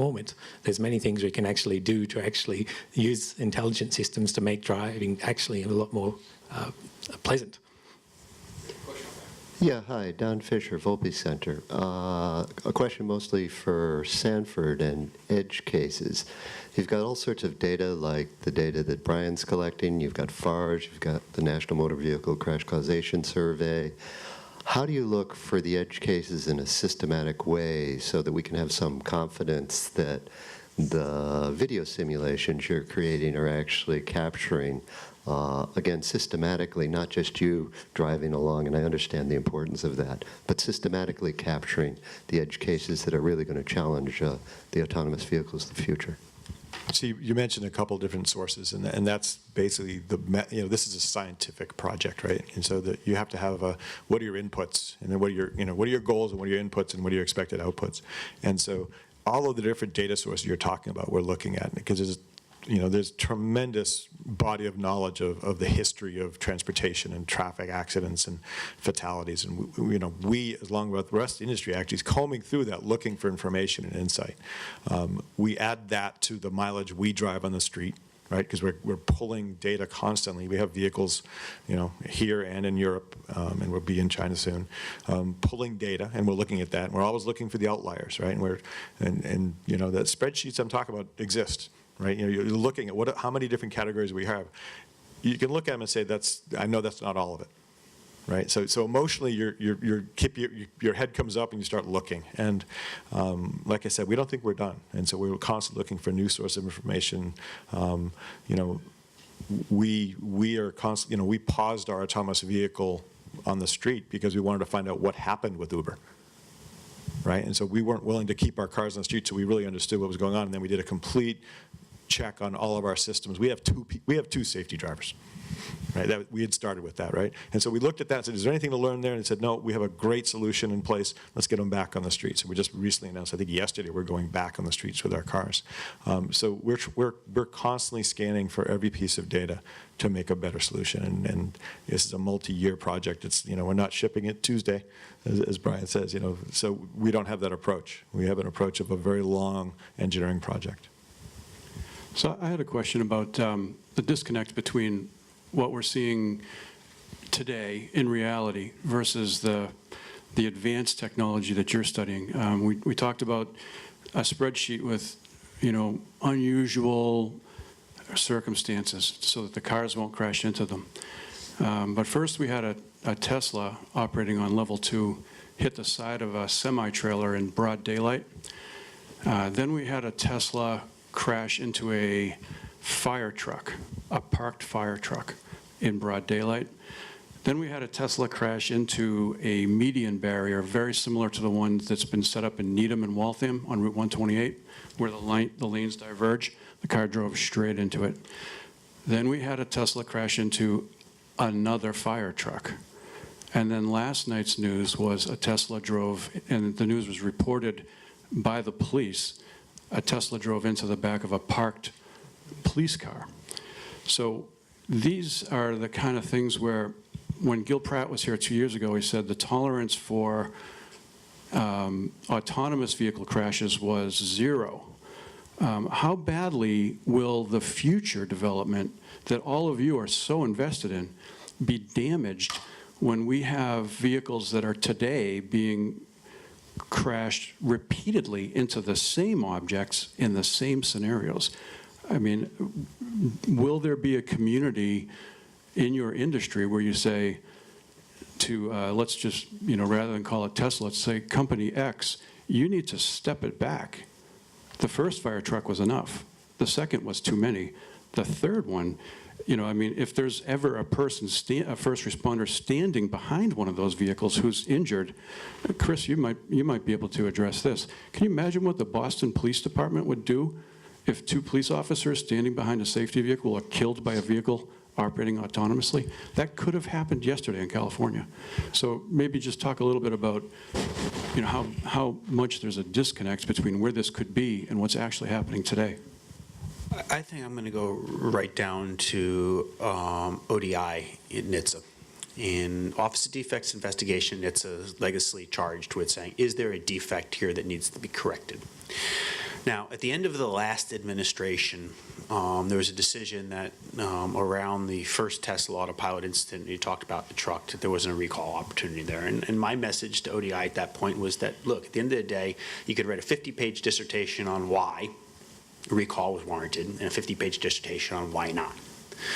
But by and large, the technical expertise to even understand these systems is in short supply. If you have the technical expertise to understand these systems, you're probably not working in a federal group in DC. You're working somewhere with stock options.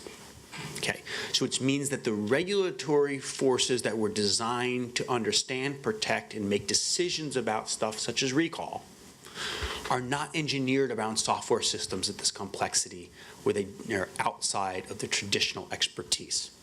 So we have a policy problem here. Now, on the other hand, I think the more fire trucks that are hit, the more media attention that's going to be brought to this, and at some point someone's going to wake up and say, stop this nonsense. And as I said earlier in my keynote, when we stop the nonsense, the only winner in the game becomes the long-haul players. So I think the companies involved here, from Tesla to GM to Volvo, Toyota, and everybody else, needs to really be thinking very carefully about the steps. Now, benefit of autopilot is there's a lot of miles being driven. We can understand that. That's helpful in design and understanding and of engineering. The risk is, kind of We know there's an issue with the detection of static objects. That clearly needs investment. How do we ensure that investment's happening fast enough? Is it happening fast enough? We don't know. It's a black hole. It's a black box. Okay. Hi, I'm a PhD candidate here. This is a question actually for you, Chris. You talked about limit the policy around testing in Boston for autonomous vehicle and secluding them until they prove that they can go further out. What does that proof look like? And kind of in the same vein as what Brian was saying, do you intend to create your own group to verify whatever they show? Do you think they're going to share their data with you, or you're going to cross-verify their data on other data sets from other companies, and so on and so on? It's a good question. So the metrics that we put in place are largely around sort of understanding the disengagements, miles traveled, and edge cases that they're encountering and how they're handling them. What we do not have at the City of Boston is somebody that can sit there and go through their algorithm and code, nor do any companies really want us to go do that, right? So there's a little bit of making sure that we trust in that relationship, and that that there's responsibility on both parties to ensure that things are happening in a safe manner. We spent a lot of time with the companies that are testing in Boston talking about their safety driver protocols that they go through there, and making sure that those are best in industry or sort of leading practice. So when the crash happened in Arizona and the fatality, we spent about a week and a half with the testing companies in Boston. We asked them to voluntarily pause, to sit down with us, to talk through all those protocols that are in place, to make sure that they're publicly communicating that, to then refresh their drivers to make sure they're doing that as well. Both of them operate with 2 people in the vehicle at all times. So there's small things like that, but there's bigger questions that we're having with outside companies to sort of do validation against traffic rules from the data that's coming off the cars, but I think it's still a work in progress. I think what's happening in Boston here is very unique. You have really a public-private communication partnership going on. You have companies in the Seaport who are trying to be fairly open with what the plans are, with the city, with the state, which is incredibly divergent from what's going on in California, Pennsylvania, and Arizona, where there is not a productive conversation. I was involved with a public records request from the Financial Times for the training documents in California. The only one that was written reasonably was Waymo's. Cruise was roughly 15 bullet points. Someone's got to open a question. Someone's going to ask questions here at some point. It doesn't take a rocket science to understand that, someone on the public policy side should be asking questions. And is there a reasonable answer? And I think that, there is no perfect answer. No one has the perfect answers. So the key there is a reasonable dialogue between those charged with protecting the public good, cities, towns, et cetera, and the technology development here. And if that dialogue is not a trusted dialogue, it's not an operator you want in the town. So, quite frankly, if Company Y shows up in Boston and the perception is they're not being truthful to the city, pretty simply, you don't want them here. And I think that's an onus. Instead of the cities and towns looking for the investment dollar, you need to be looking for trusted, reasonable partners. And again, Pittsburgh's a good example of this. Uber was early there. And it was very clear that there was a breakdown in communication between Uber and the city, where Uber was running pieces of the city and the communication structure. At that point, the city didn't have the gall to say, stop this nonsense. We need to be in charge of what we were elected to do, protect the public good. And I think that conversation is important. In some cases, right, the cities don't actually have that authority to say no, right? That exists at the state level, and we're fortunate here in the Commonwealth to actually have municipal control over autonomous vehicle testing. I can say from NVIDIA's standpoint, we echo a lot of what Brian's saying. We want one nationwide approach, right? The concept of, we have vehicles in multiple states, and each state, New Jersey is different than it is in California, right? And that doesn't help us. We have vehicles that are going to be worldwide, right? So we can't have, a China policy, a Germany policy, and 50 United States policies. This is all about developing a trusted automotive automated ecosystem. all about trust. Hi, my name is Bjorn, and this question is probably for Luke and maybe Sanford. When coming back to the edge case scenario, we always will have edge case scenarios which we haven't thought of yet, like for example the seagull, and then there's this rule-based approach in autonomous driving and the spreadsheet approach of just writing them all out, and then on the other side there's the end-to-end learning approach, Tesla's driving. Where do you see the pros and cons in this, and which one are you deciding for? I'll go first. First of all, it's not one approach. It's multiple approaches running simultaneously. And they look at each other and they say, do you agree with what I see? Do you agree with this action? Some of it's classic code, just like, if X, then Y, right? It's more complex than that, but think of it that. It's different. You have different sensors, you have different networks running different sensors, and do they all agree that's a seagull, and therefore the seagull plan is X, right? And so the whole concept is diversity. Right, so you have redundancy and you have diversity, and those two things are really, really important. So when you're running all of that, an end-to-end approach, which is like you see something and you have a control output from that, that's just one network. You also need a network just on perception. As you pull all these networks together, your confidence goes up. You're always going to have edge cases as well, and that's actually one area that AI does really well at, as opposed to handwritten code. Handwritten code fails when it gets to an edge case. It doesn't know what to do. You didn't program it for that specific case, and AI can handle those softer edges much, much better. I agree completely. So Sanford's answer were perfect. I think also recent research has shown that the sum of the two, right? So an end-to-end approach as well as a modular or a rule-based approach actually gives you the best overall result. So we're actually looking at not only redundancy in terms of sensing, not only redundancy in terms of estimating uncertainty, but also even on the way we actually do our planning, so algorithms that actually learn as well as have rules. And you can imagine that we have a structure there which actually is increasing levels of safety built on top of each other. So we know some hard things. We never want to hit anything immediately close to us. We have lower logic, which is simpler, that handles that. We also have increasingly complex behaviors on top of those that have longer horizons that work within the sheltered envelope of the lower levels of safety. So there's a whole lot of reasons why we want to engineer in safety. Systems engineering tells you want to engineer in safety from the start, so that's our approach.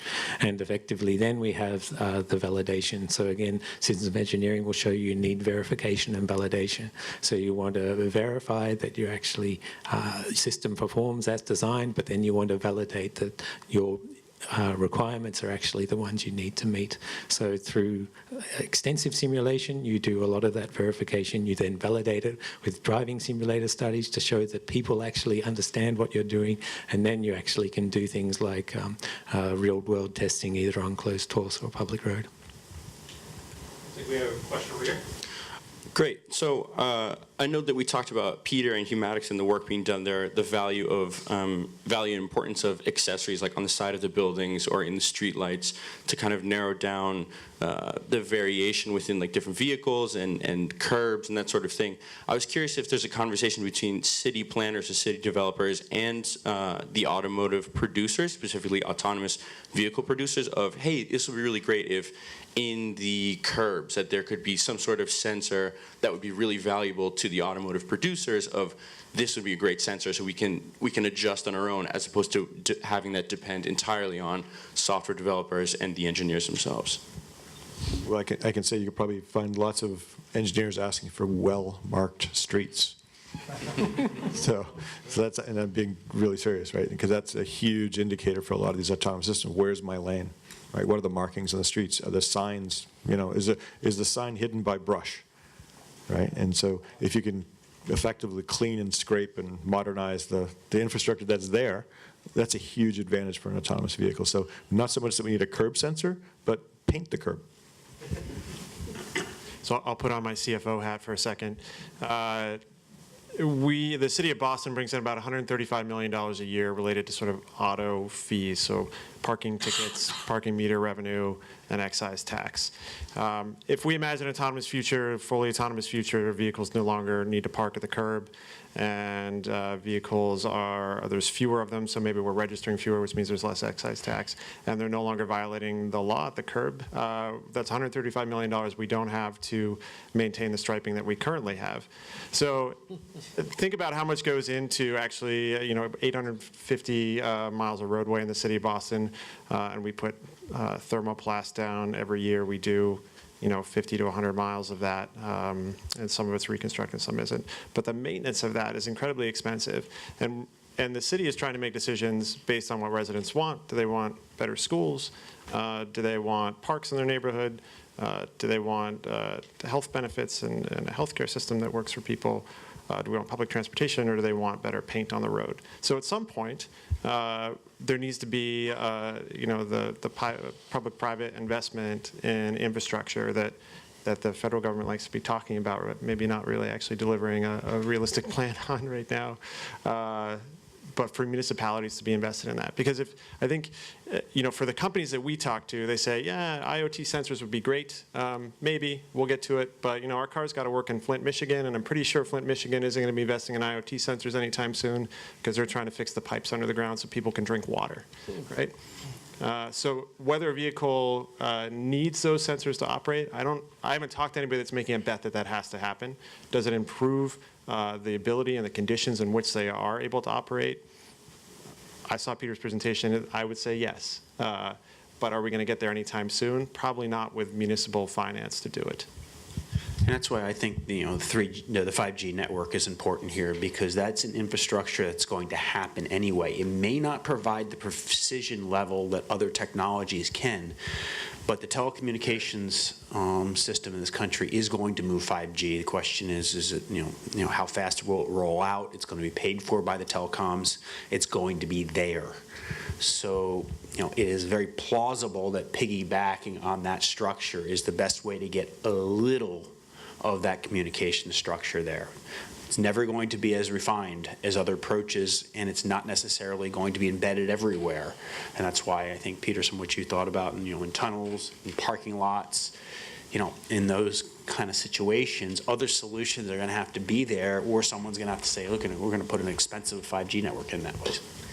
I think that's exactly the right model. It's interesting, if you look at a picture of New York City in 1945, there's no lines on the street, there's no street lights, it's just, the Wild West, and now it's just this proliferation of signage and markings that were really designed for human ingestion, and yet these autonomous cars are going to be digital and based on artificial intelligence. So, our perspective is that the infrastructure of the streets and the highways and the roads needs to change from human-centric visual more to a digital infrastructure, and I think 5G is the name of the game there. 5G, as many of you probably know, it's much more line of sight.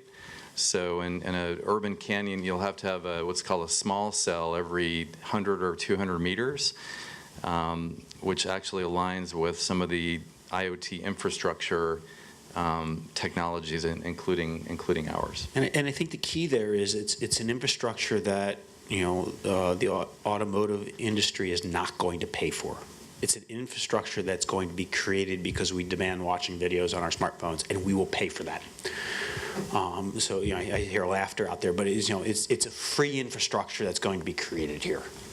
So it may not be perfect, but the economics here are the hard part. And I think what Peter's pointing to is that our evolution of the infrastructure all roots back to policy, because policy is what's got to pay for the infrastructure at the end of the day, is core to the evolution of this technology, and an illustration of why it's not going to all blossom overnight, and why short-term interests of profitability are not easy to achieve. This is a long-term transformation of the automotive ecosystem from one where we are the primary responsible party to one that the machines will eventually become responsible.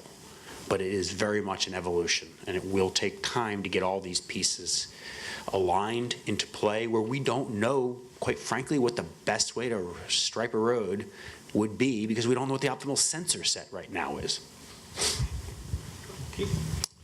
Yeah, so I'm really glad to hear Chris talking about issues of equity and road use. And I think it was particularly tragic that the first fatality involving a self-driving vehicle was probably one of the most vulnerable road users you can imagine.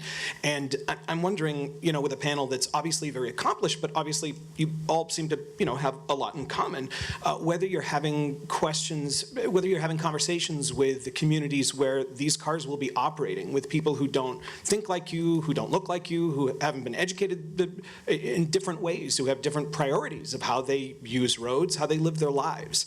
And I'm wondering if within your organizations, within your companies, whether those conversations are taking place, especially as we see, you know, unleashing technologies like Uber, Facebook, how these unintended consequences have taken place since we have so much lead time, what we're doing to make sure that some of those mistakes aren't repeated and how we're bringing in, you know, lots of different voices to the conversation because these cars will be operating everywhere. So I'll start. So NVIDIA's got 12,000 people from all around the world. You go into an engineering building, it's not, you know, they don't all look like me, right? I'm from Boston, right? I'm from this area, right? But when I go to the meeting, it's, you know, there's people from India, there's people from China and Japan. And so everybody brings their own local sensibilities. And oftentimes, you know, the humor in the meeting is like, well, that's not how it works. You know, someone will bring up a story from their country or their town. And so part of being an international company is you do have that mix of experiences. And the other thing is we're working with, as I mentioned before, 370 companies around the world, and everybody has their own unique environment. And so every time someone meets, a trip report gets written up and it gets propagated to everybody, saying this is the local issues they're dealing with and they have these questions. And so that gets built into our engineering process because fundamentally we're building a platform for a customer. Right? And so we don't build a car. We just build the infrastructure that then becomes put into a car. And so we have to understand all these worldwide problems. And we started with the easy ones, right? We started with the United States first, and then we started working out, and we've announced things in China and with Baidu. And each of our partnerships brings something special to that relationship. They have the local knowledge. And so that is fundamentally how we're approaching the problem. You know, the bulk of our research is very much about how, you know, consumer level non-engineers are interacting with these technologies. And I think it is key that we look outside the engineering pipeline. Much of the people that we're looking to serve and protect are not folks working in big companies. You know, these are folks working in blue-collar jobs at points in time that don't have a voice in big companies, are looking to live lives in different ways. We saw some of the income diversity Chris put up in Boston. You know, looking at some of that underserved side and understanding how they would like to use this technology is really core. I don't see a lot of investment in that right now. There's a little bit, but not a lot. Thank you for calling out 5 white guys on a panel, first off. It's a really good point. There was a senior lady invited here as well. You know, I think we found that going out and talking to communities about autonomous vehicles doesn't draw a ton of people to the room. It does in this crowd. But going out and talking about how you get around the city and how you sort of value various uses in the city, whether that's schools, that comes up in that conversation all the time, or parks or housing, and infusing that conversation into it is the step that we've been taking. So I'll say some of the most passionate people about this topic tend to be people who are really focused on walking and biking in the city of Boston. And part of that is because they see a win-win here on developing pedestrian and bicycle infrastructure that is separating cyclists from traffic in protected bike lanes, and that actually helps out some of this autonomous vehicle technology. So they actually voice that in meetings and say that in conversations with us and sort of push us to be thinking about how are we developing the streets for people first, and then how does that maybe help the technology develop, but more importantly, how does it help them use all the things in the city they want to use? Finally, from Toyota's perspective, so TRI was formed by Akio Toyoda, the head of the Toyota company, and part of the driving force is the aging demographic in North America and also in Japan. So that question of mobility, right, to keep people mobile with a quality of life to actually achieve what they want to do, but also in terms of assistive technology. So a significant portion of TRI's research is also in robotics aids to actually help with aging population. And it's because we share key algorithmic technologies, a lot of robot scientists doing autonomous driving, which can actually then also be used in terms of robotics. In the passenger test for autonomy and for Optimus Ride that the city and the state approved, it's mandated that 15% of the passengers have to have a mobility issue or be a senior. So there's a little bit of a public policy nudge towards making sure we're serving at least those populations. Chris, I think what the city of Boston is doing can be a model for other communities in the United States, but it's 48 square miles and it's across the river here. You might have had to use your passport to get over here, and this is an advanced city, but maybe Medford's not, and I can guarantee you Billerica's not. And you know, all of these communities in here, I'm interested in how you've communicated what you're doing here to some of the other communities that might not be so advanced. It's a great question, right? Often people will settle in Cambridge and think they live in Boston for a couple of years. Which is fine, we'll take it. I wish we could get the property tax dollars with it, but we'll take it. So there's something called the MAPC, Metropolitan Area Planning Council, that sort of acts as sort of a regional planner for the area and a convener. So for a system like the Blue Bikes, formerly Hubway, they acted as sort of the sort of convener for the 4 municipalities that became part of that, right? So we think about transportation solutions across those so that when you go into Brookline, you can still park your bicycle.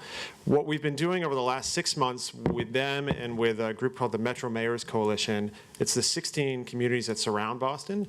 And largely that was formed to talk about issues around economic development and housing, and is now morphed into a conversation around automated vehicles. So we are taking what we have done in Boston and then sort of adding a little bit to it based on input from those communities about how they see autonomous vehicles working in their communities, and then are getting very close towards an agreement where we can begin to start testing in a regional area, and that there's still municipal say over, you know, this is the type of use case I imagine here, and here's the thing I'd like to test, but being able to open those doors. And those cities like Medford or Cambridge or Somerville, you know, are thankful that we went first to bear some of that risk, but also know that they have assets that we don't have and testing environments that we don't have, and that as a region we become, you know, much more compelling for TRI or others to come here and develop that technology so it works in these neighborhoods. Have you bumped into real resistance from any of those communities? You know, of the 16 that are part of the organization, there's been a few that have said, this isn't really for us. We don't want to do it. So there's a couple where the leaders in those communities said, you know, we'll wait it out and see what happens. And some, I will say often the conversation on labor is the first thing that comes up.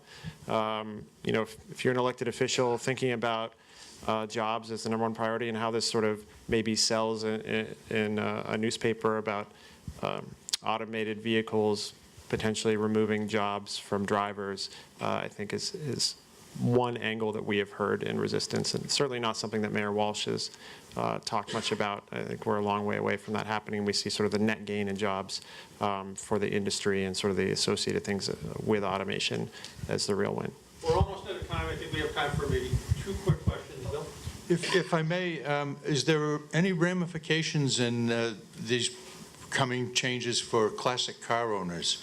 I mean, seriously, will they need to put a transponder in their car to let these other vehicles know that they're rolling along and can be dodged? What kind of car do you have? I have just gotten rid of a 78 El Camino, and I traded it in for a 14-year-old Subaru Baja. A classic.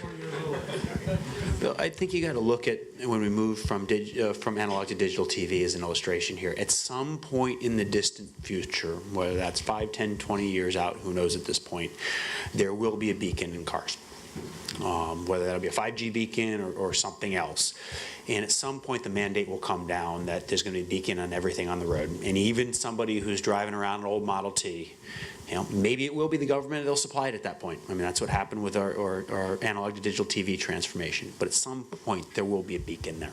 It could just be your smartphone, which is 5G. Could be.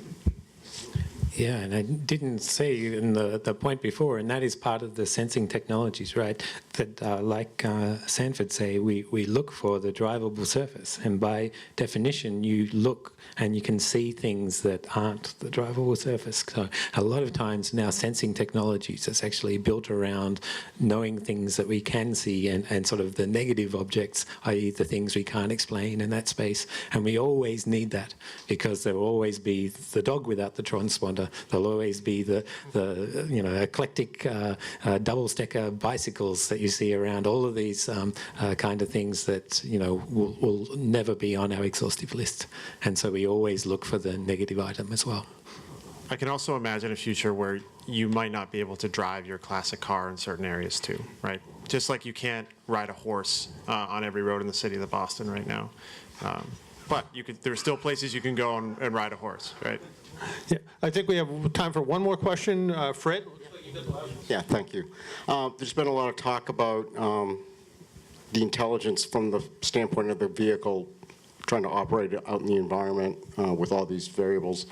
What sort of things in the environment, Peter kind of alluded to with his RFID sensors, would promote the development that you guys are doing from within the vehicles in terms of embedded intelligence or capabilities beyond, not just 5G, but what kind of infrastructure intelligence or capabilities do you see as advancing the autonomous vehicle development? So from the research side, we're taking the approach that we're going to get no help. Right? Budget is the fundamental driver there. On the other side of that, we're expecting a lot of help from sensors. Sensors are getting better, right? And there's a lot of, the LiDAR sensors are getting much better. The radar sensors are getting better. Cameras are getting much, much better, high dynamic range and different types of sensors. So we're kind of betting on the technology push. The good part is these sensors are used in other industries as well. So it's not just the automotive industry. Even as the automotive industry is huge, it's good to be in multiple places. And so we're looking at the world of, we have to find our own way. And we think we can do it. That's right. And particularly with vehicle-to-vehicle, say we're happy to be opportunistic. If the information is there, we're very happy to use it, even in terms of our testing and validation. Other good example is map information. So we definitely are not designing in this need to have high-definition maps, but having it for verification and having it to build upon in terms of our development is incredibly useful. So tools such as that, these are stepping stones. Very good, thank you. And I want to thank our panelists, Sanford, Peter, Chris, Luke, and Brian. If we could give them a round of applause, I think that would be appropriate. I know I learned a lot, and I hope everyone else here did too. And again, thank you very much for attending, and I think it's 4 o'clock cocktail hour. Thank you, guys.